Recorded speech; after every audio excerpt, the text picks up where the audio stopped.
এই যে রাজযোগ ভাদ্র মাসের এই যে সেপ্টেম্বর মাসের বলো সেপ্টেম্বর মাসের আর ইংরেজির আর এদিকে ভাদ্র মাস, তো এই ভাদ্র মাসের এই রাজযোগ মানে অর্থাৎ কি না বুধ কন্যা রাশিতে ঢোকার ফলে কি হবে যে কিছু কিছু রাশির আর্থিক দিক থেকে সর্বদিক থেকে তারা, এটা একটা গুরুত্বপূর্ণ যোগ কিন্তু, যার জন্য এটাকে রাজযোগ বলা হচ্ছে।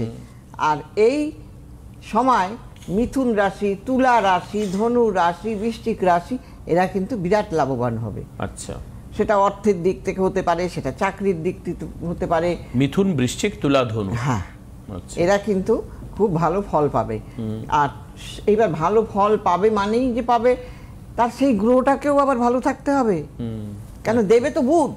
আচ্ছা, তাহলে সেই বুধটা যদি ভালো না থাকে সে কোথা থেকে পাবে? মানে এই চারটে রাশি কিন্তু কন্ডিশন একটাই যে বুধটা ভালো জায়গায় থাকবে। হ্যাঁ, আচ্ছা, মানে বুধটা পাওয়ারফুল হতে হবে, অশুভ নক্ষত্রে যেন না থাকে, বা 6, 8, 12, 10 ঘরে না দিয়ে থাকে। হ্যাঁ, তাহলেই কিন্তু তারা কর্মক্ষেত্রে, তারপরে ব্যবসা ক্ষেত্রে, তারপরে আটকিয়ে থাকা টাকা সেগুলো পেয়ে যাবে। হ্যাঁ, আয়ের উৎস বেড়ে যাবে। কাজেই এই এতগুলো ফল সে পাবে। হ্যাঁ, শিক্ষাক্ষেত্রেও ভালো ফল পাবে। কাজেই এই জায়গাগুলোকে সবসময় আমাদের নজর দেওয়া উচিত, যে কোন সময় কোন গ্রহরা কোথায় ঢুকে আমাদের ভালো করে দিচ্ছে। এবার যারা সেটা না করে তাদের হয় না। সবসময় তো আমাদের যেমন শুভ বন্ধু থাকে, অশুভ বন্ধুও থাকে। তাহলে শুভ বন্ধু যখন আমার কাছে সহায়তা করবে আমি তখন ক্যাপচার করে নেব, তখন আমি লাভবান হব। আর যখন অশুভ যোগ থাকবে তখন খারাপ হবে। আচ্ছা, এবার একটু আমায় বলো যে এই বুধ যদি দেখা যায় যে কোনো অশুভ ঘরে বসে বা অশুভ নক্ষত্রের সঙ্গে সংযোগ করে রেখেছে, সেই সময়ে অ্যাস্ট্রোলজিক্যাল প্রতিকার কতটা তাকে বেনিফিট দিতে পারে? অনেকটাই দিতে পারে। সেই জন্যই তো বলা, কারণ সবার তো বুধ ভালো জায়গায় থাকবে না, স্বাভাবিক।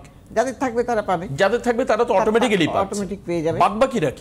বাদবাকিরা তারা কোনো জ্যোতিষীর সঙ্গে যোগাযোগ করবে, এই রাশির লোকেরা। আচ্ছা, যোগাযোগ করে সেগুলোকে ঠিক করে নেবে। আচ্ছা, যেভাবে ঠিক করা যায় সেইভাবেই করে নেবে। আচ্ছা, কেউ স্টোন দিয়ে করে, কেউ স্টোন ছাড়াও করা যায়, মানে সব রকমই পথ আছে। নানান রকম উপায় রয়েছে, তার মধ্যে আধ্যাত্মিক উপায় রয়েছে, তার মধ্যে স্টোন দেওয়া যেতে পারে, তার মধ্যে বাস্তু প্রতিকার হতে পারে, ইত্যাদি নানান। দেখো, অর্থ নেই, একটা স্টোনের দাম তো অনেক। তা আমি কিন্তু লোক আসলেই হাত ভরিয়ে স্টোন দেই না, সবাই জানে। আমি বড় জোর না দিলে নয়, একটা কি দুটো, এর বেশি আমি কেউ বলতে পারবে না আজ অব্দি আমাকে, কারণ আমি করি না। কারণ একটা স্টোন কিনতে গেলে প্রচুর টাকা লাগে, কজনের সামর্থ্য আছে গো? তাই তো। আর ভালো স্টোনের ভালো দাম হবে, এটা একদম এর মধ্যে তো এটা মানুষ বুঝতে পেরেছেন যে কম দামি স্টোনে কাজ সেরকম কিন্তু হবে না, পরিষ্কার একদম হিসাব। আর কাজটা দিতেও জানতে হবে। এই যে স্টোন ছাড়া কাজটা করে দেবো, সেই কাজটা তোমায় জানতে হবে কি করে করে দিলে কাজটা হবে। তাই তো। কাজেই সেই জন্য তাহলে তো সবাই নাহলে দোকান দিয়ে স্টোন কিনে পরে নিত। হ্যাঁ, তাহলে অ্যাস্ট্রোলজার আছে না, আমার কাছে এসে বলে, জানো তুমি 1 লাখ টাকা দিয়ে, আমি বলেই মুখ থেকে বেরিয়ে গেল ভাই।